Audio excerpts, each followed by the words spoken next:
In the VP debate, it really stuck out to me how much Walz and Vance show that we're living in different linguistic worlds based on our parties. So in linguistics, we have the concept of a shibboleth, which can be a pronunciation or a word that's associated with one group but not another. And in this debate, there were a ton of examples of both of these guys showing how they're in different camps, and they do this with their language as well. So every time that Vance talked about immigration, he said words like criminal migrants, illegal immigrants, 25 million illegal aliens. Whereas Walz was more likely to just say migrants, immigrants, it's immigrants. Or other people on the left will say something like undocumented folks, maybe migrants, but never collocated with crime the way that Vance always does. Another one that we've seen both Vance and Trump use is to call Kamala Harris the border czar, which is interesting because this was never a thing, right? This was never a title that was officially assigned to her, and you'll never see that in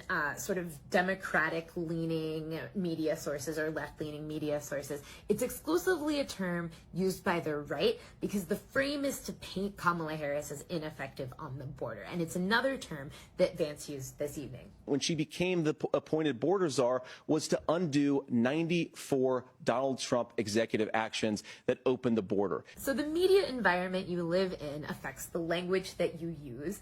And this happens in part because sometimes candidates find an effective framing for the attacks that they're trying to leverage against their opponents, but also because words are kind of sticky, right? They get stuck in our head.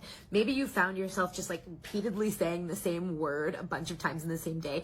They're sticky like that. So the next time that you hear somebody say a phrase like criminal migrants or even pro-women, you can think about what kind of alignment the speaker might have and what that word choice says about their worldview and the media they've been consuming.